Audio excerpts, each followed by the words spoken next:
Hello everyone. I'm sure the Samsung brand is well known to you. Samsung is a South Korean multinational corporation headquartered in Samsungtown, Seoul. Today, our team shall be presenting a case from the year 2003 for the Samsung Electronics Company, SEC as we like to call it. But before we dive straight into the case, let us take a look at the history of Samsung and how we got here. It was founded in 1938 for the sale of agricultural products. SEC was actually founded in 1969, starting with black and white televisions. In 1970, we diversified into shipbuilding, chemicals, textiles, and semiconductors. Semiconductors is a company we acquired actually in 1970s. In the 1980s, we were the OEM suppliers for television, VCRs, microwave ovens. What is important is in 1993, the chairman Kan-Han Lee had launched a new management initiative to turn Samsung from being a cheap OEM supplier to becoming a high-valued product provider. What really changed with the new management initiative is during the Asian financial crisis, it's really helped us survive. Samsung at that point in time was in a debt worth 15 billion, with a revenue worth 16 billion and a negative -3% of profit. Vice Chairman Yong he's the one who joined the company at that point in time, and he's the one who brought in some serious bold initiatives to the company's changes. In 1999, we had Eric Kim return in as the VP for Global Marketing. Their initiatives together actually changed things around, and for Samsung, the revenue that time was $28 billion, with a profit worth 10%. In 2000, as Samsung always believed in focusing on their manufacturing expertise, they thought of investing $19 billion in new chip factories. And also, Samsung's top executives thought of a new vision of turning Samsung into the most sought-after electronics brand in the world by 2005. In 2002, with the new changed initiatives, we had debt drop to about $4.6 billion, revenue stopping at $46 billion, with profits at 13%. Continuing on to the strategies of wanting to get into manufacturing in a better way, Samsung planned to invest $17 billion to manufacture TFT LCDs with 12 plants in China and R&D units in India. This is what we're looking at today. Just to look at a couple of bold initiatives that the Vice Chairman and Kim had done together. Vertical integration, manufacturing competence, hardware focus, product breadth, digital product innovations, and digital conversions. So instead of outsourcing production to external suppliers and thereby transferring the capital investment and inventory risk, Samsung remained committed to manufacturing as a core competence. SEC focused on moving from analog to digital by investing $2.45 billion annually through 17,000 scientists. They emphasized on creating pillar products. With digital conversions, SEC actually envisioned of achieving the Jetsons lifestyle for automation industry. They thought of bringing the industry from approaching various networks using multiple devices to just one strong single device for doing all of their work. Looking at certain sales and profits of Samsung from the records of 2002, we have semiconductors, telecommunications, digital media, digital appliances, and others. Looking at digital media, though it is topping it in revenue, it was a little bleak on profits. But consistently, Samsung has been among the top 3 for market shares in major categories. Look at semiconductors, big screen TVs, LCD displays, microwave ovens, and many more. And the fastest growing product lines which Samsung had were cell phones, semiconductor chips, and LCD screens. Further, to talk about the market and the challenges which Samsung had in those, I'd like to call upon Long. Thank you, Pranish. I'm going to walk you through what was going on in the market and how Samsung differentiated itself from the rest. So the first trend was that product lifecycle was shortening. Price fell when competitors was caught up with innovation. In response, Samsung chose to invest heavily in their R&D, about $2.5 billion annually, to keep themselves on top of the race. Even though they're very huge, they can be very fast and agile in refreshing their product lines. The second trend is that big techs were starting to outsource their manufacturing to China so they can focus on their core competence. And Samsung, while utilizing China's cheap labor, they kept the management, their in-house staff, so they can have control of the full process, thus making manufacturing one of their core competencies. Many major competitors at this time were focusing on one product category. For example, Intel was having chips, Motorola and Nokia was all about mobile phones. Samsung had a wide breadth of products ranging from TVs, mobile phones, chips, and LCDs. In early to mid 2000s, Sony and Apple started to move into software while Samsung did not. They chose to collaborate in the future with these software developers. So here are the past marketing issues that we came across. Samsung had always had a inconsistent brand logo and presentations because they were using multiple ad agencies without proper communications.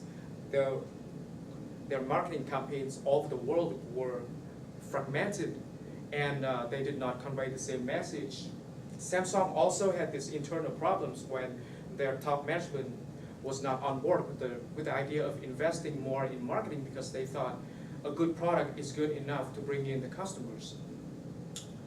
Lastly, Samsung was in lack of customer and market research, resulting in low segmentations, meaning Samsung was missing out on a lot of money-making opportunities in added value.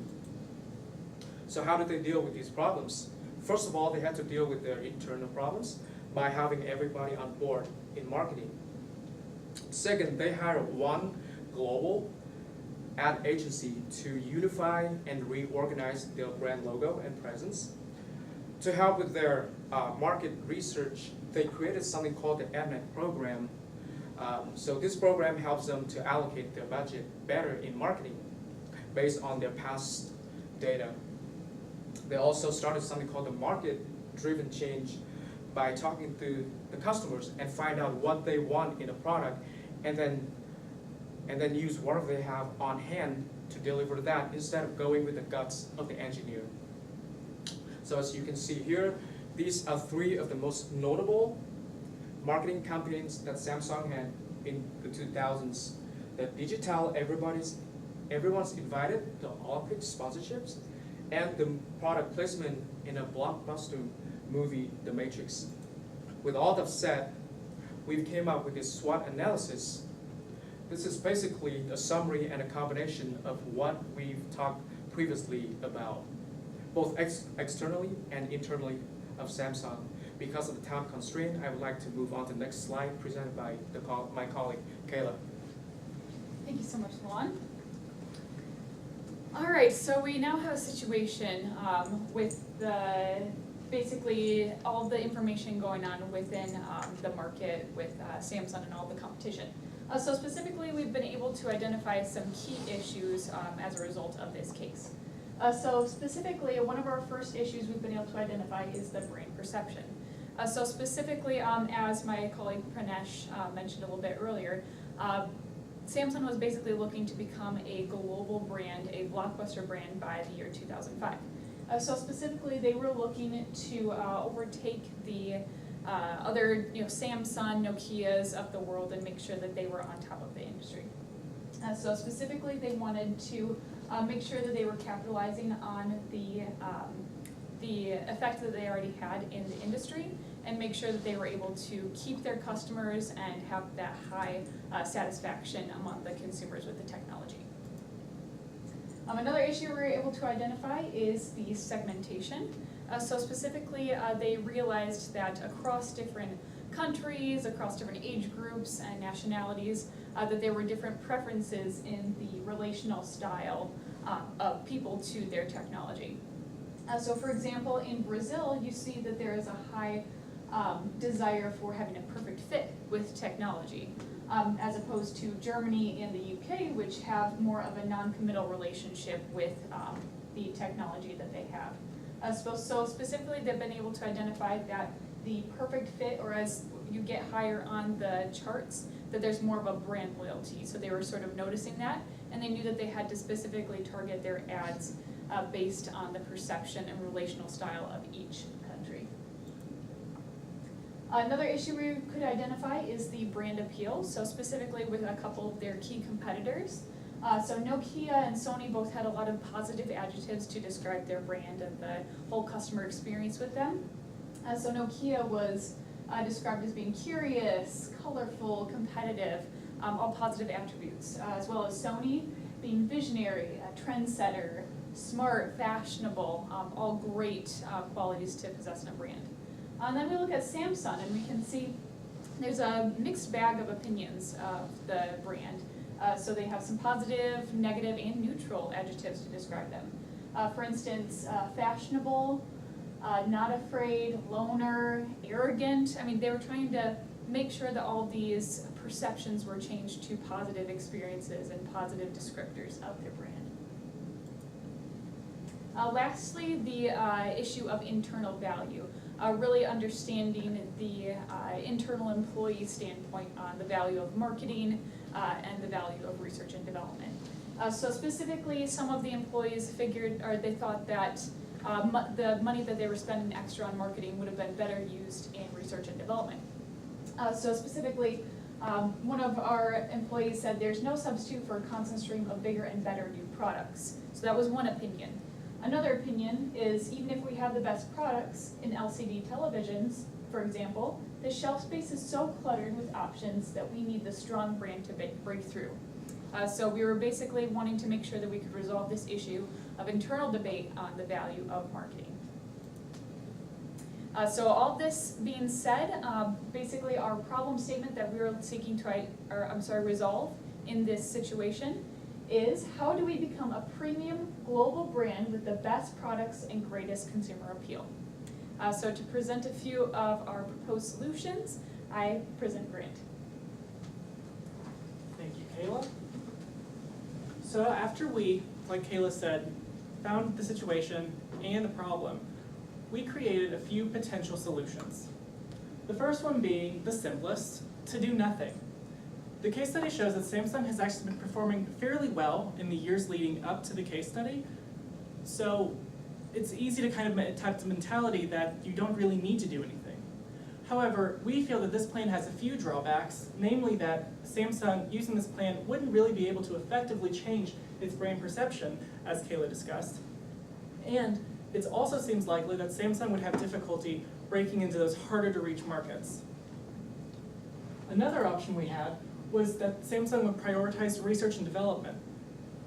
Maybe, potentially, if Samsung put a lot of funding towards research and was able to develop extremely high quality products, then they would sell themselves. However, as we've learned from class, having this product-oriented marketing approach doesn't always work out, and it requires a very specific set of circumstances.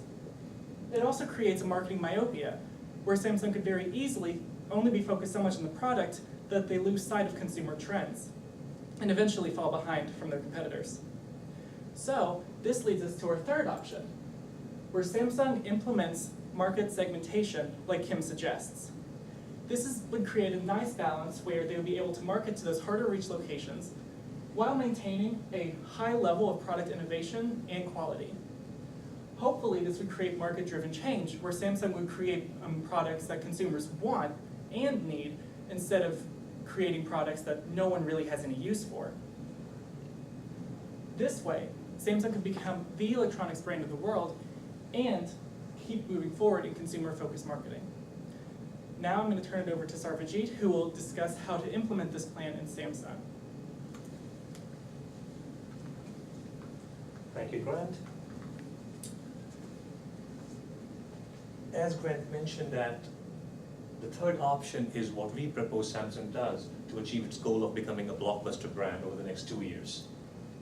I'm going to take the next few minutes and basically talk to you about as to how we suggest that this plan be implemented. Basically, the major focus of this plan is driven by what we call developing a data-driven marketing strategy to address 3 key consumer parameters, and Kayla has already touched upon some of these. They include the brand's relationship monitor across major international markets, Samsung's consumer perception in comparison to its competitors such as Sony or Nokia in these markets, and then looking at customer segmentation due to the ever-evolving consumer trends. In addition to developing this data-driven marketing strategy, we also propose to launch what we call a product-driven marketing campaign that would highlight the company's cutting-edge research and development and innovation capacity.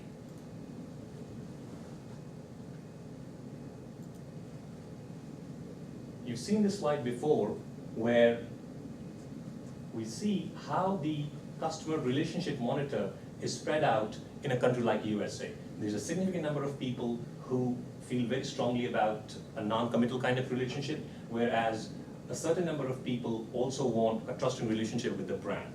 And if you look in 6 major markets, you see similar diverse kind of population mix, whereas countries ranging from Brazil to the UK have different percentages of people that relate differently to these relationship monitors, and the goal is to be able to reach that perfect fit.